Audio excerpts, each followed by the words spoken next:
As she was given birth to, she was given to a deity as his wife. No man in the village was allowed to talk to her, no man was allowed to marry her until she went to the city and then she broke free. The night Amara was born, something happened that no one in the village could explain. The air was still, not in a quiet way, but heavy and unmoving. Then the shrine at the edge of the village opened on its own. No one touched it, no wind pushed it, it just opened slowly with a deep sound that echoed through the night. The elders were called. They came in with fear in their hearts because they already knew what it meant again. A child has been chosen to get married to the deity again. When they entered the shrine, the fire inside burned higher than usual. The carved figure of the deity stood tall and silent, but everyone could feel a strong presence. The chief priest spoke in a shaking voice. The child belongs to him. That was how Amara's life was decided on the very day she was given birth to. And the family couldn't even say anything, they dare not. No one in the village could even defend them. From that moment, everything changed for Amara's family. Before her birth, they struggled like never before. They struggled so much. Sometimes they had food, sometimes they did not at all. Sometimes their crops grew and sometimes they failed. But after Amara came into the world and into their family, things became different for them since Amara was betrothed to the deity. Food was always in their house. Their farm produced more than others. Money came to them in ways they could not even explain. And when sickness came into the village, their family remained untouched and protected. People began to whisper. Some were happy for them, knowing how they used to suffer in the past, but many were afraid. It is because of the child, they said, and they were right. But every gift came with a rule. Amara belonged to the deity. All of her belongs to him as his wife. As she grew, her mother never stopped reminding her, "You are not like other girls. Do not entertain men," she would say. "Your body is not yours. Your life is not yours. Your existence is because of our protection. Please do not fail us. Everything you have belongs to him, the deity. If you keep yourself pure and untouched, we will continue to live well and luxuriously. If you break the rule, everything will be taken away from us." Amara listened to her parents. She did not fully understand as a child, but she obeyed them. And when she was old enough, she was taken to the shrine. The first time she entered the shrine, her legs shook. The place felt powerful. The air inside was very thick. The walls were covered with marks and symbols she could not even read. The priest left her alone and told her to sit. At first, nothing happened. Then she felt it, a presence. She did not see anything, but she knew she was not alone. That night, she had her first dream, and she saw a man. He stood in front of her, tall and calm. His face was clear, his eyes were deep and focused on her alone. "Amara," he called, and she felt no fear. She walked towards him. They talked, they laughed. They spent time with each other like they've known each other for so many years. He touched her hand gently and he spoke kindly to her. And when Amara woke up, she could not explain the feeling, but she knew it was him, her deity husband. And from that day, the dreams continued. Every night, she had that dream. Every time she visited the shrine, the dreams would come. The man always appeared the same. He spoke to her, guided her, and stayed with her. As she grew older, their time in the dream became longer. She began to wait for the ninth time. The dreams became a secret. She didn't tell anyone. She was always looking forward to meet him in her dream. And sometimes she would wonder why it was only in her dream that she saw him. She never got to spend time with him in reality.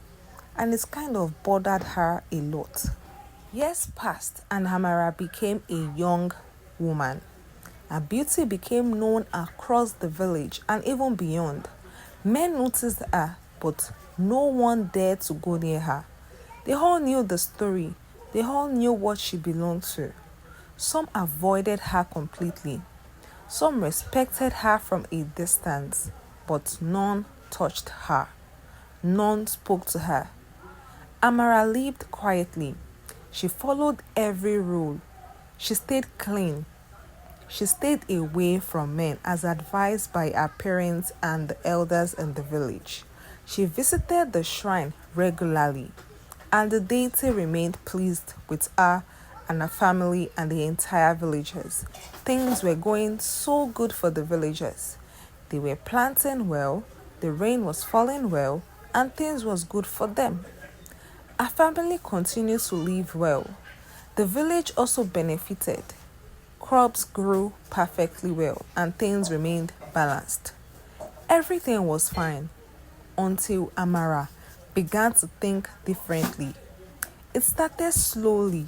She began to notice things beyond the village. Traders who came from big cities that told stories of how big and beautiful the city is. They spoke about schools, big buildings, busy roads, and people that lived freely. Amara listened to them. Something inside her began to grow. She wanted more.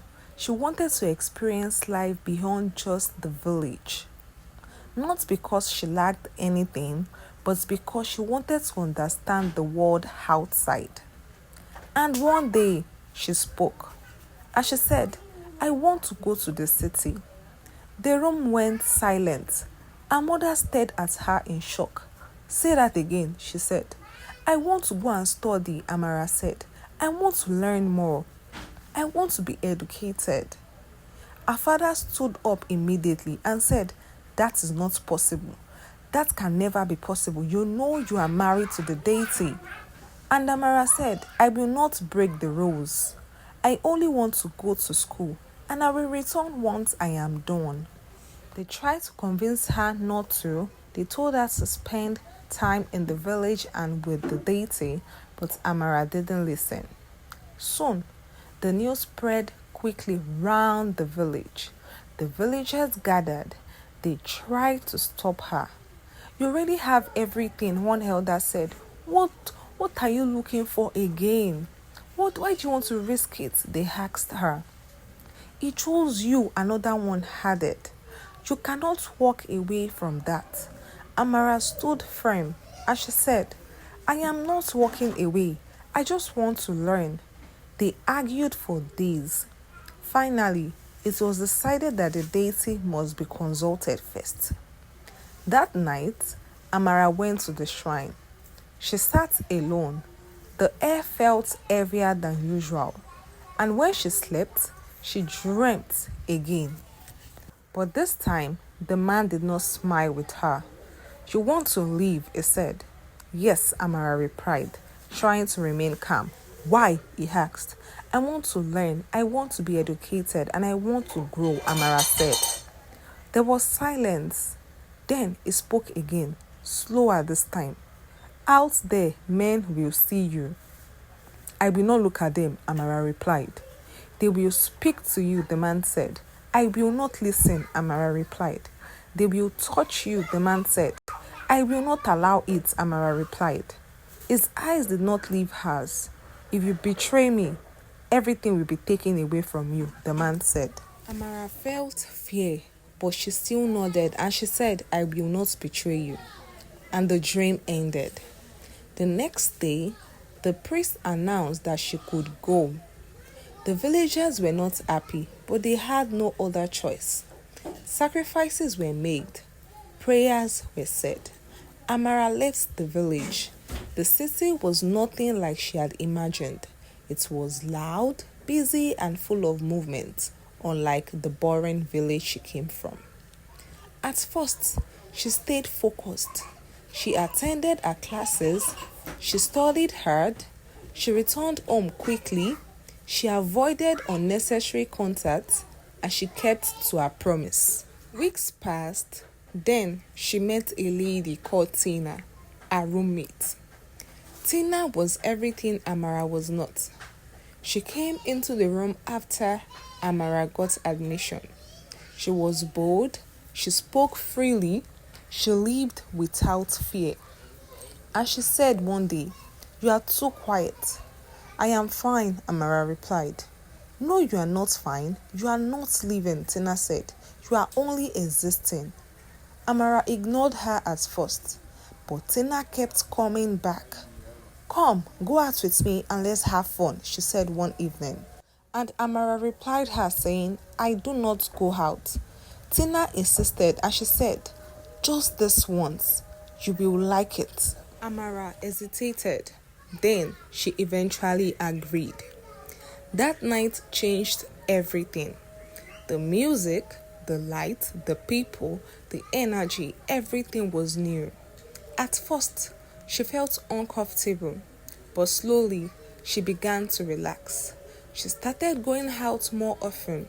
She started dressing differently. She started enjoying the attention, and slowly she forgot about her background. She forgot about her deity husband. She stopped visiting the shrine in her dreams, or maybe the dreams stopped coming.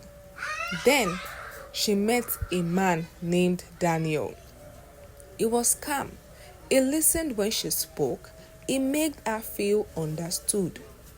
They became close. Amara tried to keep her distance, but it became difficult because Daniel was everything she wanted in a man and more. He was always there, and one evening they were alone.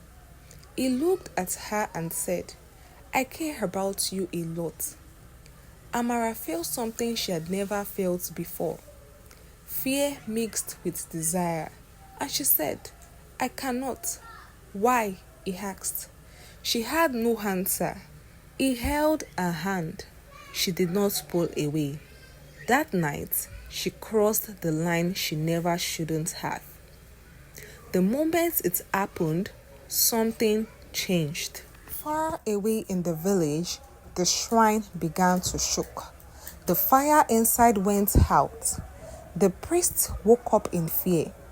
Back in the city, Amara woke up suddenly after consummating with Daniel. The room felt wrong, cold, heavy. Then she heard her name, Amara. She turned. The man from her dreams stood there, but everything about him had changed. His face was hard. His eyes were filled with anger this time, and he said, "You broke your promise." Amara didn't know what to say to him. He said, "You belong to me." The lights went out and her voice shook as she cried, "Please forgive me." But he did not move. At that same moment, her family lost everything. Their wealth disappeared. Their home was destroyed. The village fell into confusion. Back in the room, Amara looked up. The man stepped closer. She could not breathe properly. She thought everything was going to end. She thought the deity was going to end her. And then she woke up next to Daniel, realizing it was just a dream. And then she revealed everything to Daniel. She told him about her background, about how she was betrothed to a deity. And immediately, Daniel took her to his church, where the pastor prayed and told her to accept Jesus as her Lord and personal Savior, and everything else to be added unto her. She did. She got a Bible and she started praying. She had a dream again one night, and this time she appeared in a dream with her Bible, where she defeated the deity who called himself her husband. And this time, he couldn't even do much. He didn't have power over the villagers anymore, because Amara made sure that she preached the gospel to the villagers. and everything the deity used to do to them as a punishment was stopped. As they accepted Christ, things was good for them in the village again.